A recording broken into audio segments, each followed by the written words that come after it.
anak-anaknya. Karena mendoakan anak-anak itu anjuran Al-Quran.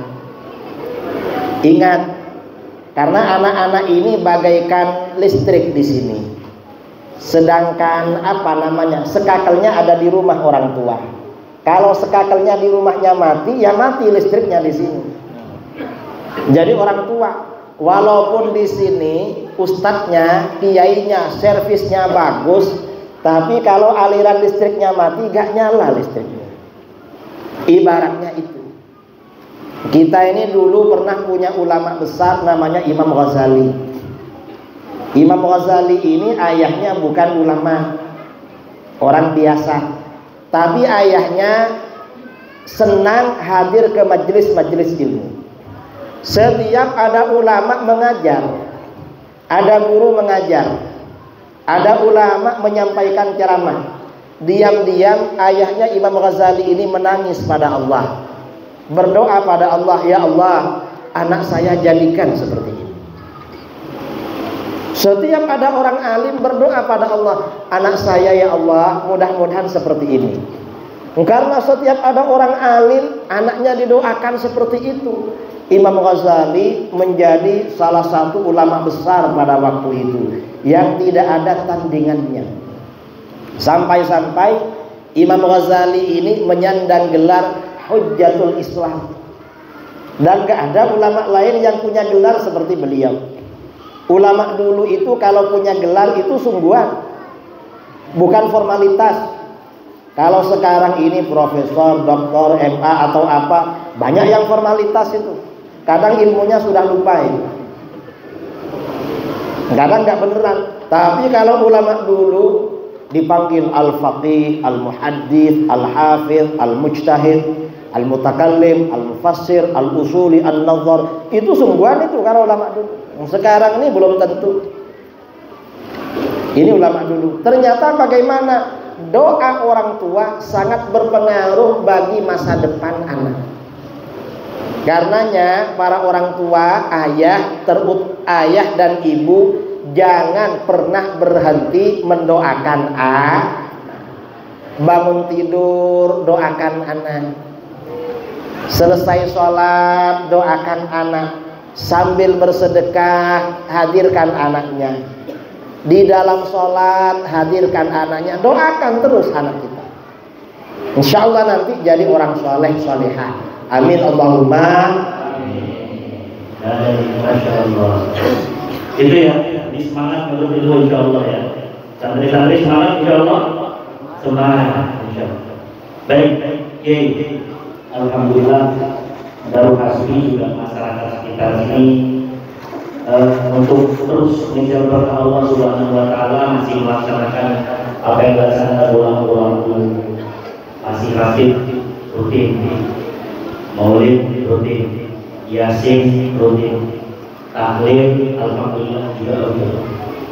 Tapi kita tahu bersama di luar sana sekarang perang pemikiran. Walaupun kita sudah ada dasarnya, khawatir bahwa informasi sekarang yang mudah diakses itu bikin kita goyang dalam hal keyakinan terhadap amalan-amalan kita, baik ratiban, terus kemudian tahlilan dan amalan-amalan lainnya. Mohon lagi-lagi pandangan kiai untuk memperkuat kita-kita yang selalu mengamalkan amalan-amalan lainnya. Amalan tahlilan itu hukumnya sunnah. Mengapa sunnah? Tahlilan itu bacaan-bacaan zikir untuk menolong orang yang meninggal. Siapa yang pertama kali baca zikir untuk orang yang meninggal? Yang pertama kali melakukan adalah baginda Rasulullah.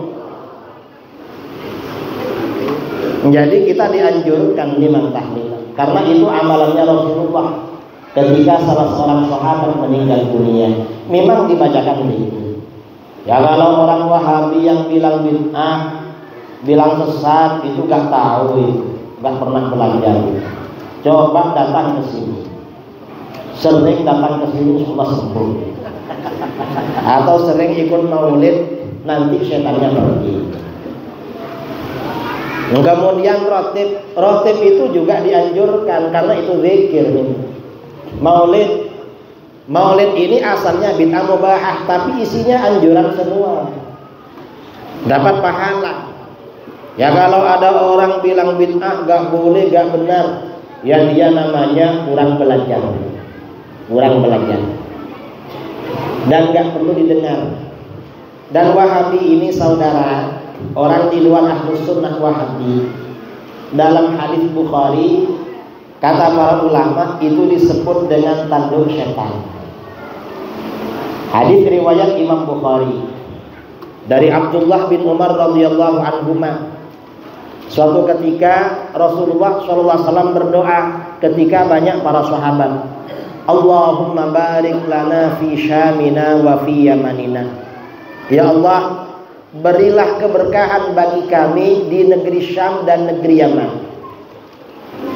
Rasulullah mendoakan berkah di negeri Syam dan Yaman.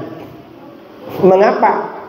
Karena banyak orang Mekah, orang Madinah berdagang ke Syam dan Yaman. Lalu para sahabat minta, wa fi najdina ya Rasulullah, doakan pula keberkahan di negeri Najd bagi kami. Karena sebagian orang Arab, ya para sahabat ada yang pergi berdagang ke Najd. Ternyata Rasulullah berdoa lagi, Allahumma barik lana fi syamina wa fi yamanina. Berikan keberkahan bagi kami di negeri Syam dan Yaman. Sahabat minta lagi, wa fi najdina ya Rasulullah, berikan keberkahan, doakan berkah untuk negeri Najd. Rasulullah gak doa lagi, Rasulullah malah berdoa, Allahumma barik lana fi syamina wa fi yamanina. Yang ketiga, para sahabat minta lagi, Rasulullah gak merespon, malah beliau bersabda, hunakaz zalazil wal fitan. Di Najd itu banyak kegoncangan dan fitnah, goncang urusan agama. Fitnah urusan agama. Setelah Rasulullah wafat, banyak penduduk Najd dan murtad dan mengikuti orang yang mengaku nabi baru, yaitu Musailamah al-Kadzdzab, diperangi oleh Sayyidina Abu Bakar. Nah, karena Yaman dan Syam didoakan berkah oleh Rasulullah, berkahnya Yaman kita rasakan. Para ulama yang menyebarkan Islam pada bangsa kita adalah para ulama keturunan negeri Yaman. Sebelum Indonesia dijajah, anak cucu Wali Songo, generasi Wali Songo, Islam ini di Indonesia baru 20%. Sebelum Indonesia dijajah, lalu penjajah Portugis, Spanyol, Belanda, Inggris menjajah negeri kita lebih 350 tahun. Para habaib, para ulama dari Yaman gigih menyebarkan Islam. Setelah Indonesia merdeka, umat Islam malah 90%. Barokahnya negeri Dan ketika yang menyebarkan Islam ini dari Yaman, negeri kita ini tenang. Tapi ketika ada saudara-saudara kita belajar ke Najd, Riyadh, ilmunya Wahabi, sering gaduh negara kita saudara, fitnah yang timbul. Betul memang. Lalu sabda Rasulullah, wa biha yatlu'u qarnu syaitan, dan di Najd itu akan muncul si tanduk setan. Siapa tanduk setan? Kata ulama kita itu maksudnya Wahabi. Mengapa disebut tanduk setan? Hewan itu kekuatannya ada pada tanduk, menyerang lawannya pakai tanduk. Setan itu kekuatannya ada pada tanduk. Siapa? Wahabi. Mengapa? Visi misi Wahabi sama dengan setan. Kok begitu? Sehabis sholat kita berzikir. Kata setan, cepat turunlah, gak usah zikir, nanti main HP. Ini kata setan. Tetap bertahan zikir. Gak zikir, zikir sama jemaah, berzikir. Suatu ketika salah satu jamaah ini jumpa dengan Wahabi. Kamu habis sholat zikir bersama. Iya, bid'ah itu haram. Akhirnya apa? Dia ke masjid lagi, selesai sholat mengucapkan salam, imamnya baca zikir nyarik langsung pergi dari masjid. Mengapa? Kena tanduk oleh setan, nggak baca zikir. Atau misalnya ya sholat malam, kata setan, jangan sholat malam lah, tidur aja. Akhirnya sholat malam jangan banyak-banyak, dikit aja, tetap sholatnya banyak. Datang tanduk setan Wahabi. Apa kata dia? Sholat malam lebih dari 11 rakaat hukumnya bid'ah dan haram. Akhirnya gak sholat saudara, paling banyak sholatnya 11. Lebih kuat mana Wahabi dengan setan? Lebih kuat Wahabi. Membunuh orang hukumnya haram. Oleh setan bunuh, gak bunuh dia. Mengapa? Dosa besar. Datang tanduk setan. Orang mengadakan maulid hukumnya musyrik dan kafir, dibom oleh Wahabi. Orang maulid dibom oleh mereka. Kemarin ada kasus di Ismailiyah di mana? Ada kasus di Libya. Ada suami ikut Wahabi karena istrinya memasak kue untuk maulid, dibunuh oleh suaminya. Tanduk setan saudara. Tanduk ini lebih kuat daripada hewannya. Wahabi lebih kuat daripada setan. Sekarang ini umat Islam di mana-mana lagi bersukacita menyambut lahirnya baginda Rasulullah SAW. Setan bersedih. Karena setan bersedih, maka bagaimana? Tanduknya bikin gaduh di mana-mana. Maulid bid'ah, maulid sesat, maulid syirik. Nah, kalau ada yang suka membid'ahkan, mensyirikkan orang yang tahlilan, yang baca rotib, yang zikir, anggap saja itu si tanduk setan. Iya. Jadi begitu ya. Lanjutin terus. Maulidnya, yasinannya, tahlilannya. Karena itu sunnah, berpahala di sisi Allah Subhanahu wa ta'ala. Kalau ada yang ngaku-ngaku, ada yang bilang bid'ah, jangan dilakukan, tandanya tanduk. Ya gitu, kayak gitu ya. Pegang betul.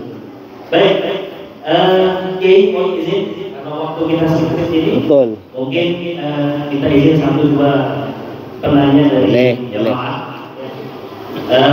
Maka buat bapak ibu atau mungkin santri juga, kalau ada 1-2 yang ingin ditanyakan, ya boleh angkat tangan. Silakan. Ada yang mau bertanya? Baik.